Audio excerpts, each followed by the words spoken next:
ரெண்டு popular leaders அவங்கள இவர் பேசுவதும் இது வந்து தாவேகாவும் ஒரு தமிழக வெற்றி கழகமும் ஒரு திராவிட கட்சி தான், அதுல மாற்று கருத்தே இல்லை. திராவிட சித்தாந்தங்களை கொண்ட கட்சி தான். சொல்ல போனா ஒரு நியோ டிராவிடினிசம் இல்லைன்னா திராவிடம் 2.1 சொல்றாங்களே, அது 3.0 இல்ல 4.0. DMK what they have missed, I will do it.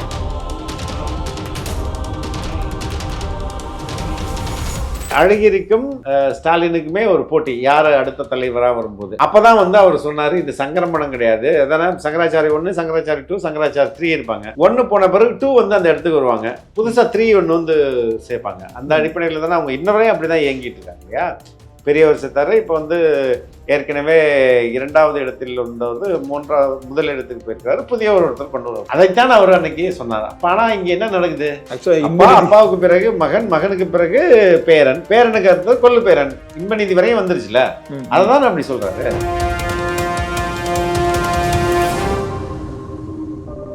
அரசோடைய மணல், அதுல என்ன மணலுக்கு நம்ம மணலை உற்பத்தி பண்றாங்களா, ஏதாவது இன்வெஸ்ட் பண்றாங்களா, அதுல அள்ளி விற்கிறாங்க தானே. அதுலேயே 4000 கோடி, அந்த 4000 கோடியை நீங்க கட் பண்ணியிருந்தா, அது மாதிரி ஒவ்வொரு டிபார்ட்மெண்ட்லையும் கொள்ளையை நிறுத்தினாலே you will have lot of money to give back to the community. அப்படி இருக்கும்போது இது பாசிபிள் தான். ஏன்னா அந்த அரசு தன்னுடைய கொள்ளையடிக்கணுன்றதுக்காக அரசுடைய செலவினங்களை அதிகப்படுத்துறாங்க.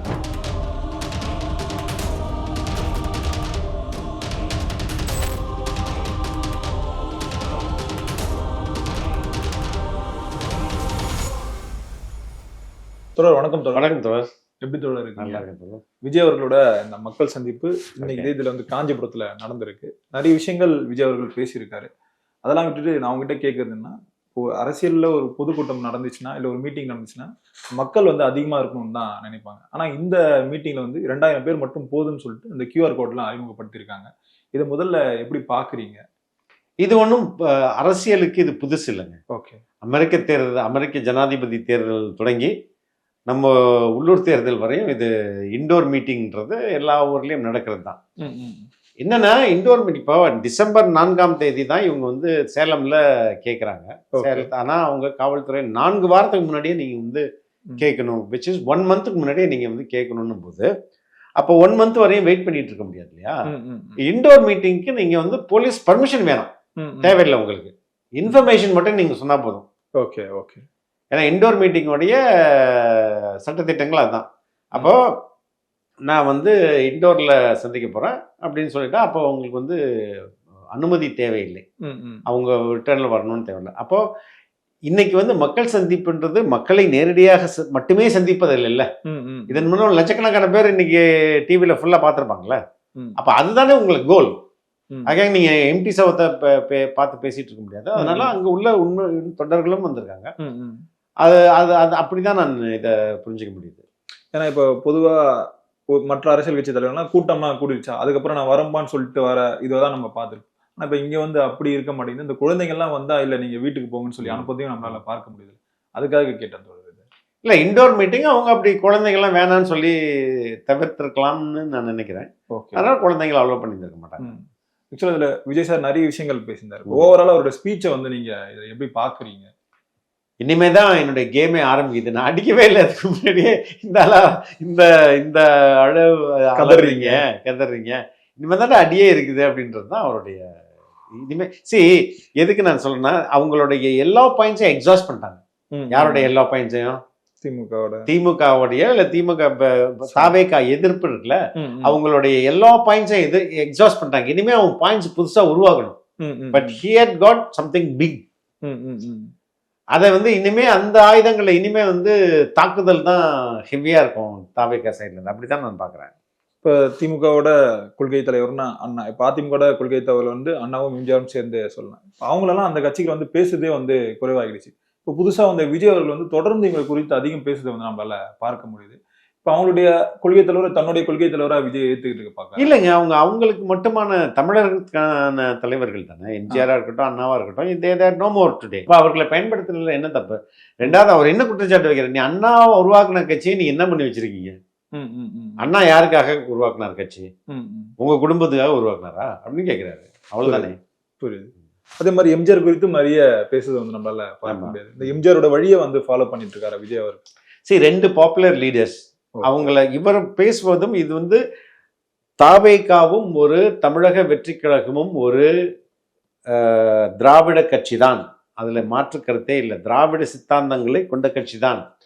சொல்ல போனா ஒரு நியோ டிராவிடினிசம் இல்லைன்னா திராவிடம் 2.1 சொல்றாங்களே, அது 3.0 இல்ல 4.0 வச்சுக்கேன். DMK what they have missed, I will do it right அப்படின்றதுதான் அவருடைய ஒரே இலக்கு. அப்போ திராவிட கொள்கையை வரும்போது உள்வாங்கும் போது இவர்களெல்லாம் தலைவர்களாக தான் வர முடியும். இந்த விஜய் ஏண்டா தொட்டம், அவங்க கூட இருக்க ஆட்கள் வந்து ஏண்டா தொட்டோன்னு சொல்லி ஃபீல் பண்ணதை நீங்க நினைச்சு டெய்லி வந்து ஃபீல் பண்ணீங்கன்னு வந்து சொல்றாரு. இதை நீங்க எப்படி பாக்குறீங்க? இதுதான் இந்த 26க்கான 2026 தேர்தல் இருக்குல்ல, அதற்கான ஒட்டுமொத்த நரேஷன். ஓகே, அந்த நரேஷனை இங்க இருந்து தொடங்குறாரு அப்படின்றதான் நான் புரிஞ்சுக்கிறேன். Okay okay. அது மட்டும் இல்லாம இந்த தற்குறின்னு சொல்லிட்டு விஜய் அவர்களோட கட்சி ஆட்களை வந்து சொல்லிட்டு இருக்கு, நம்மளால பார்க்க முடிஞ்சது. அதுக்கு சரியான ஒரு பதிலடியை வந்து இதுல வந்து கொடுத்திருக்காரு. ஆக்சுவலா இவங்கெல்லாம் வந்து தற்குறிகள் வந்து இல்ல, இந்த அரசியலுக்கான மாற்று அறிகுறின்னு வந்து சொல்லியிருக்காரு. இது நீங்க எப்படி பாக்குறீங்க? அதான் நான் தொடக்கத்திலே சொன்னேன், எல்லாத்தையுமே எக்ஸாஸ்ட் பண்ணிட்டாங்க. இனிமே தற்குறின்னு சொல்ல முடியாது. தற்குறின்னு சொல்லும் போது உங்க மக்களே நீ தற்குறின்னு சொல்றியான்னு எதிர்ப்பு அவங்கள்ட்ட எல்லா இடத்துல இருந்து வருது இல்ல. இப்ப தற்குறின்னு சொல்லும் போது ஆமா நானும் தற்குறி தான் ஒரு படித்த சைக்காட்ரிஸ்ட் மருத்துவர் வந்து தன்னுடைய டிபியில நானும் தற்குறி தான் சொல்றாங்க. பல பேர் நானும் தற்குறி தான்டா அப்படின்றாங்க. அப்போ அந்த அந்த அந்த கேம்பெயின் எடுபடல, தற்குறின்னு சொல்ல முடியாது இனிமே. அப்ப அதுக்கான எதிர்ப்பு அவங்க கட்சியில இருந்து வந்துருச்சு. நிறைய பேர் தீக்கால இருந்து சொல்றாங்க எல்லாமே தற்குறின்னு சொல்லாதீங்க, அது தப்புன்னு. ஆனா இவங்களுக்கு அப்போ இது அவுட் ஆயிடுச்சுன்னு தானே அர்த்தம். புரியுது. இப்ப இனிமே அவங்கள்ட்ட எதுவுமே இல்லையே. அதான் விஜய் சொல்ற, தற்கொலை கிடையாதுப்பா, இது வந்து தமிழ்நாட்டுடைய ஆட்சி மாற்றத்துக்கான அறிகுறி அப்படின்றாரு. அதே மாதிரி முதல்ல வந்து இவங்க வந்து தற்கொலைன்னு வந்து சொல்லாதீங்க அப்படின்னு சொன்னது வந்து டாக்டர் எழிலன் அவர்கள் தான். இல்ல அதுக்கு முன்பு சொன்னது வந்து ஐ திங்க் அருள்மொழி, டாக்டர் வழக்கறிஞர் அருள்மொழி சொன்னாங்க தீகா மேடையில, அவங்க சொன்னாங்க. அதுக்கு முன்பு டாக்டர் ஷாலினி சொன்னாங்க. எல்லாருமே அது சிறு சிறு குரலா ஒழித்தது. அதுக்கப்புறம் ஒரு பெரிய மேடை அவங்க மேடையிலே போய் ஒழிச்சிருச்சு. புரியுதா? அப்பதான் அது வந்து என்னன்னா நம்ம மேடையிலே சொல்லிட்டீங்களே அப்படின்றது, அதுதான் அப்படிதான் அது பேசுபொருளா மாறுது. இப்ப எழிலன் பேர் வந்து மென்ஷன் பண்ணி சொல்லியிருக்காரு. இப்ப அவருக்கு அந்த அரசியல் வந்து பாதிக்கும் வந்து சொல்றாங்க. இப்ப ஓரம் கட்டப்படுவார். ஆமா, அது வந்து ஏங்க அவருக்கு என்னங்க வந்து இம்பார்ட்டன்ஸ் கொடுத்துருக்காங்க? ஒரு எம்எல்ஏ தானே கொடுத்தாங்க. அது கூட கொடுக்கறதுக்கான வாய்ப்பு இல்லைன்னு பேச ஆரம்பிச்சாங்க. எப்படி பிடிஆர் வந்து ஒதுக்குனா அது மாதிரி அதுல அந்த நிலை அவருக்கு வரலாம்னு நினைக்கிறேன். அப்படி வரும். திமுக அது செய்யாது, செய்யக்கூடாது. பட் ஆனா செய்வதற்கு எல்லா வாய்ப்புகளும் இருக்குன்னு நினைக்கிறேன். இப்போ அதே மாதிரி வந்து எங்க கட்சி ஒன்றும் வந்து சங்கட மரம் இல்லைன்னு சொல்லி முன்னாடி வந்து கலைஞர் அவர்கள் சொன்னதை வந்து பாயிண்ட் அவுட் பண்ணி வந்து சொல்லியிருக்காரு. இது நீங்க எப்படி பாக்குறீங்க? அது எந்த கான்டெக்ட்ல சொன்னாருன்னு உங்களுக்கு தெரியுமா கருணாநிதி? இந்த ஸ்டாலினுக்கு வந்து பதவி கொடுக்கறத பத்தி பேசும்போது கட்சியில வந்து பதவி கொடுப்பீங்களா இல்ல அரசியல பதவி கொடுக்கும்? அல்ல, அது மட்டும் கிடையாது. அழகிரிக்கும் ஸ்டாலினுக்குமே ஒரு போட்டி, யாரு அடுத்த தலைவரா வரும்போது. அப்பதான் வந்து அவர் சொன்னாரு இது சங்கரமணம் கிடையாது, அதனால சங்கராச்சாரி 1, சங்கராச்சாரி 2, சங்கராச்சாரி 3 இருப்பாங்க. 1 போன பிறகு 2 வந்து அந்த இடத்துக்கு வருவாங்க, புதுசா 3 ஒன்று வந்து சேர்ப்பாங்க. அந்த அடிப்படையில தானே அவங்க இன்ன வரையும் அப்படிதான் இயங்கிட்டு இருக்காங்க இல்லையா?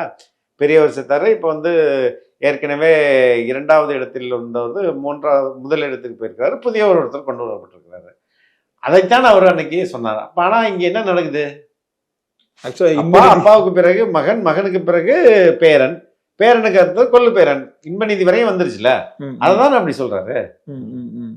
ஆனா இப்ப இதெல்லாம் வந்து அது முன்னாடில இருந்து சொல்லிட்டு இருக்குதானே, இப்பவும் திரும்பவும் அதே தானே விஜய் வந்து சொல்லிட்டு இருக்கு. அதான் நீங்க சங்கரமடம் இல்லைன்னு சொல்ற கட்சி, உங்க கட்சியை எப்படி ஆக்கி வச்சிருக்கீங்க? நீங்க சங்கரமடம் தானே ஆக்கிட்டீங்க.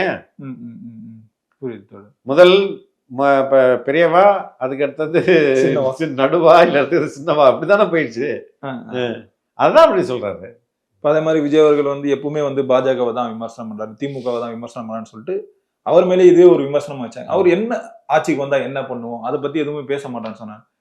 இப்ப வந்து இதுல வந்து எல்லாமே வந்து டீடைல்டா வந்து பேசிருக்காரு. நாங்க ஆட்சிக்கு வந்தோம், என்ன ஆட்சிக்கு வந்தோம், நாங்க வருவோம் வந்து மென்ஷன் பண்ணி வந்து சொல்ற ஓவர் கான்பிடென்ட்ல வந்து விஜய் இருக்காரா? இப்ப விமன் கிரௌட் வந்து ரொம்ப முக்கியம். இன்னைக்கு நிறைய விமன் மென்னும் இருந்தாங்க. 2000 பேர்ல 1000 பேர் மென்னு, 1000 பேர் விமன், அப்படிதான் கூப்பிட்டுருவாங்கன்னு நினைக்கிறேன். பட் அதுல வந்து ஒரு நீங்க வழக்கமா திமுக மாநாடு பாத்தீங்களா, 30 விழா கூட பாத்தீங்கன்னா ஒரு செட் ஆஃப் விமன், ஒரு செட் ஆஃப் யூனிஃபார்ம் இருக்கும். அவங்க அழகா எல்லாம் முதியவர்களா தான் இருக்காங்க, பெரும்பாலும் முதியவர்களா இருப்பாங்க.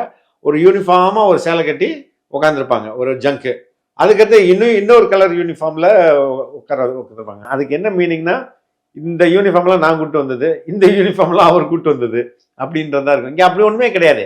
இன்னொன்னு பாக்ஸ் வந்து போட்டிருப்பாங்க, ஒரு பாக்ஸ், அதான் ஒரு பாக்ஸா போட்டிருப்பாங்க. அதுல வந்து ஒரு கலர்ல வச்சிருப்பாங்க. அவங்க பெரும்பாலும் முதியவர்களா இருப்பாங்க, யங்ஸ்டர்ஸ் இருக்க மாட்டாங்க. ஏன்னா ஏன் முதியவர்கள்னா அவங்களுக்கு தான் ஏர்னிங் எதுவும் இருக்காது. மற்றவங்க எல்லாம் கிராமத்துல வேலை செஞ்சுட்டு இருப்பாங்க, ஏதாவது ஒரு வேலைக்கு கூட போவாங்க. அந்த வயதானவர்களுக்கு உட்காந்துட்டு வர்றது தானே, அதனால அவங்களுக்கு கூட்டு வருவாங்க, காசை கம்மியா கொடுத்து அனுப்பிச்சு விட்டுருவாங்க. அப்படியான ஒரு செட்டப்பும் இங்க நடக்கல இல்ல.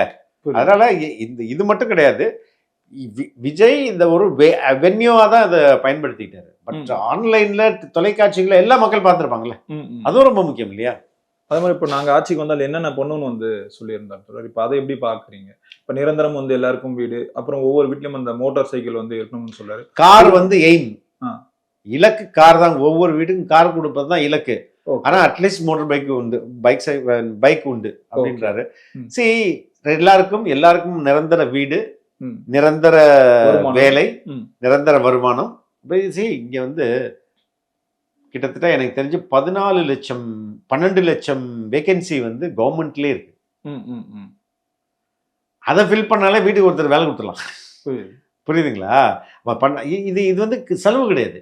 இது வந்து அரசை நீங்க இங்க, அதாவது ஊழலை கம்மி பண்ணி, நான் ஒழிக்கணும்னு சொல்ல வரல, ஊழலை நீங்க கம்மி பண்ணாலே Tamil Nadu will have a lot of surplusங்க. இப்போ அந்த 4000 கோடி சொன்னார்ல, எங்க இந்த பருவமழையில 4000 கோடி, பாலாறுல மண்ணு அல்ல, இந்த ஆத்து 4000 கோடி, அதை ஒரு பர்டிகுலர் இல்ல ஒரு குரூப் ஆஃப் பீப்புள் தானே, ஒரு 3 முதல் 5 பேர் தானே அவங்க 4000 கோடி திட்டுப்பான். அந்த 4000 கோடி அரசோட காசு தானே, அரசோடைய மணல்.